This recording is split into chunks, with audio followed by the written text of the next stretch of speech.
logām, zvaigznes spulgos, 100 punktu spulgo.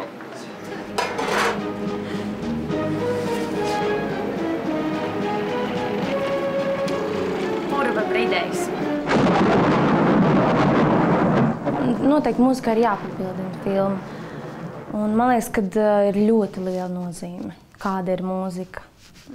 Un ja tā mūzika vēl paspildina ar to stipro pārdzīvojumu, ja ir tāda smeldze vai arī humors, kas ir tāds dzirkstošs un tāds, tad tas viennozīmīgi paceļ filmas kvalitāti. Man ļoti patīk Dāvana vientuļai sievietei. Tur dzied Nora Bumbiera un Viktors Lapčēnoks, un tās dziesmas ir lipīgas un foršas. Automobīli. Nu riktīgi forši. Automobīli. Tevis dēļ mums vajag spēt. No citiem cigareti un no citiem piesmēt. Dāvana vientuļai sievietei. Un kad beidzot kājām gājies. Ne jau tikai mūzika, man šausmīgi patīk no Emīla Nedarbiem. Tas slavenais teiciens. Kad man nav naudas, tad es nevaru dzert. Kad man ir nauda, tad es nedrīkstu. Kad tad, lai es dzeru? Ļoti maziņš es biju, es jau viņu sāku skatīties. Un vienkārši tik ļoti patikās tas mazais puišals, kurš ar to savu lielu apņēmību. Galvenais, ka viņa nabadzība visu laiku tikai viss tur nosoda par it kā viņa nedarbiem, bet jā, man ļoti patikās tiešām viņa liela apņēmība un viss tas, ko viņš tur darījās un ņēmās.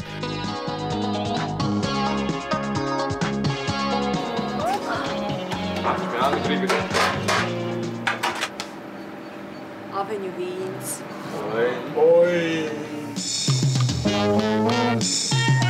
Manuprāt, mūzika ir ļoti svarīga priekš kino, jo mūzika pasaka to, ko ar vārdiem nevar pateikt līdz galam.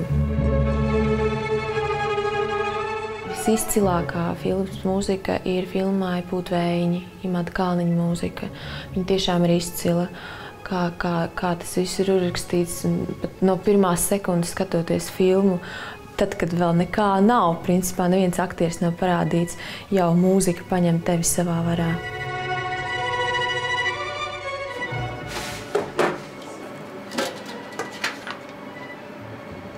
Ceplis.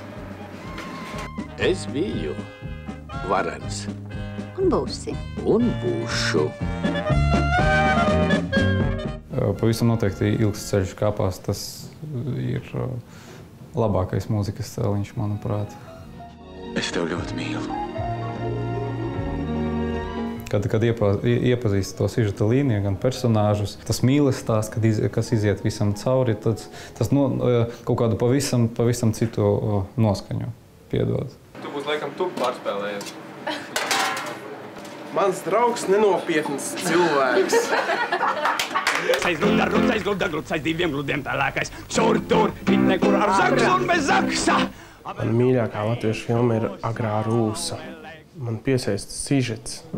Mazā jūs esat ne tikai daļa, bet arī asprātīga. Patīk tas notikuma pavērsieni, kad jaunā sieviete nogalina veco vīru un iemīlās viņus dēlā, un tad tur visādas peripētīs notiek.